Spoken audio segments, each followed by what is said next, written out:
अंबानी हो या अडानी, इसका नाम सुनते ही हम भारतीयों में एक अजीब से चूल मचती है। आपने बहुत बार ये भी सुना होगा कि मोदी जी ने अडानी से पूरा देश बेच दिया। बात करें अडानी ग्रुप की तो इन दिनों अडानी ग्रुप बहुत चर्चा में है। जिनको जानकारी है कि क्या स्कैम हुआ है वो अगर अडानी का विरोध करते हैं तो यहाँ तक तो ठीक है, लेकिन बहुत लोग इसलिए भी अडानी का विरोध कर रहे हैं क्योंकि वो मोदी के सपोर्टिंग में है। गौतम अडानी की कंपनी मोदी सरकार के पहले से है, ये नहीं कि वो नई आई है। और हाँ, जितनी भी बड़ी कंपनियां होती हैं वो रूलिंग पार्टी के सपोर्ट से ही चलती हैं।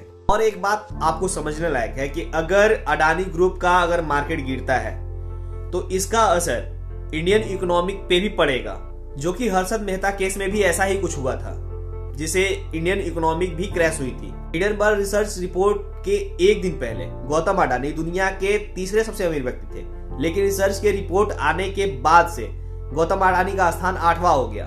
तो ये देखते हुए लाजमी है कि हिडनबर्ग की रिपोर्ट से अडानी ग्रुप का लॉस हुआ है।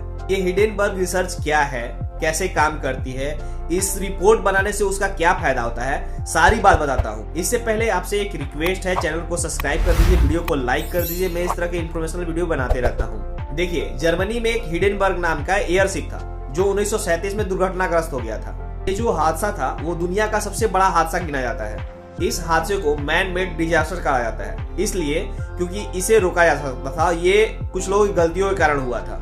इसी हादसे से इंस्पायर होकर इजरायली सिटीजन नेथन एंडरसन ने 2017 में एक कंपनी की शुरुआत की, जिसका नाम उन्होंने हिडनबर्ग रिसर्च रखा। नेथन का कहना था कि जो हिडनबर्ग की घटना थी उसे रोका जा सकता था, वो इंसानों की गलती से हुई थी, वो मैन मेड डिजास्टर था। इनकी कंपनी उसी बेस पे दुनिया भर में हो रहे फाइनेंशियल मैन मेड डिजास्टर को रोकती है। इनकी कंपनी दुनिया भर में जितने भी फ्रॉड एलिगेशन लगते हैं, फाइनेंशियल जितने भी होते हैं शेयरों मार्केट में या कुछ भी में, उस पे ये रिपोर्ट तैयार करते हैं और लोग पैसा डूबने से बचाते हैं। ये सब सुन के आप इस कंपनी को भगवान मत समझ लीजिएगा, इसके पीछे भी इनका बहुत बड़ा फायदा होता है। दरअसल ये हिडनबर्ग जो कंपनी है वो रिसर्च के साथ साथ शॉर्ट सेलिंग कंपनी है। अब आपको नहीं पता कि शॉर्ट सेलिंग ये होता क्या है, तो क्या होता है कि आप शेयर में पैसा लगाते हैं तो शेयर के दाम बढ़ते हैं तो आपको तो प्रॉफिट मिलता है, लेकिन शॉर्ट सेलिंग ये होता है कि अगर शेयर के दाम घटेंगे भी तो आपको पैसा मिलेगा, आपको फायदा होगा। अभी ऐसा भी नहीं है कि ये हिडनबर्ग कंपनी खुद पैसा लगाती है, ये इसके रिसोर्सेस हैं, वो पैसा लगाते हैं और जो प्रॉफिट होता है इसके कुछ परसेंटेज इसको देते हैं। ये हिडनबर्ग कंपनी ऐसे ही प्रॉफिट कमाती है। और सबसे बड़ी बात कि इसका अगर पता आप लगाएंगे गूगल पे तो इसका कहाँ है ये आपको नहीं मिलेगा। और साथ साथ ये कंपनी दावा करती है कि इसमें मेंबर सिर्फ 5 है काम करने वाले। और सेकंड चीज है कि ये बोलते हैं कि इसके 10 साल का एक्सपीरियंस है इनके पास, लेकिन ये 2017 में ही बना है, तो मुझे नहीं पता कि किस तरह से बोलते हैं कि 10 साल का एक्सपीरियंस है। ये जो हिडनबर्ग है, इसे जिस पे शक होता है उस पे पूरा रिसर्च करता है, उसका डाटा तैयार करता है और इसे बिना कंपनी को बताए हुए ये सोशल मीडिया पर और न्यूज एजेंसियों को दे देता है, लीक कर देता है इसको। इससे ये जिस कंपनी पे रिसर्च करता है उसका शेयर गिर जाता है और इसे मोटा इनकम प्रॉफिट होता है। लोग इस हिडनबर्ग कंपनी पे इसलिए भी भरोसा करते हैं कि ये अभी तक 45 कंपनियों पर रिसर्च कर चुका है, जो 75% तक सही रहा है। आपको ये भी बताते हैं कि जिस कंपनी पर हिडनबर्ग ने अपना नजर डाला है उसका 50% से ज्यादा शेयर गिराया है।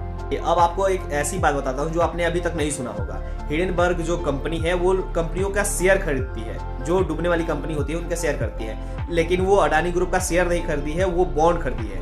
वो कारण ये इसलिए है क्योंकि हिडनबर्ग की जितनी भी रिसर्च कंपनियां हैं वो इंडिया में शेयर ना खरीद सकती है ना बेच सकती हैं, इसलिए उनको बॉन्ड खरीदना पड़ा है। ये आपके समझने के लिए सबसे बड़ी बात बताने वाला हूँ, ये सुनना आपके लिए बहुत ज्यादा जरूरी है कि अब सरकार के साथ अडानी ग्रुप को जोड़ा जा रहा है। इसका पीछे के कारण ये है कि LIC और SBI दोनों अडानी ग्रुप से जुड़े हुए हैं। देखिए, LIC और SBI दोनों सरकार की कंपनियां हैं, तो लाजमी है कि जो भी इस चीज को समझ नहीं पा रहे हैं वो सरकार पे ही ज्यादा गुस्सा दिखाएंगे। वो बोलेंगे कि सरकार ने ही इस पीछे इसकी गलती है।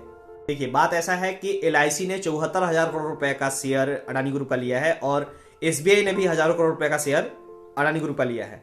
और ये दोनों कंपनियां जो है सरकारी ऑर्गेनाइजेशन से चलती हैं, तो इसलिए सरकार बदनाम होना लाजमी है उसका। आने वाला वक्त बता देगा क्या सही क्या गलत है, लेकिन आप अपनी राय जरूर दीजिए। वीडियो को लाइक कीजिए, चैनल को सब्सक्राइब कर दीजिए। मैं इस तरह का इन्फॉर्मेशनल वीडियो बनाते रहता हूँ। जय हिंद।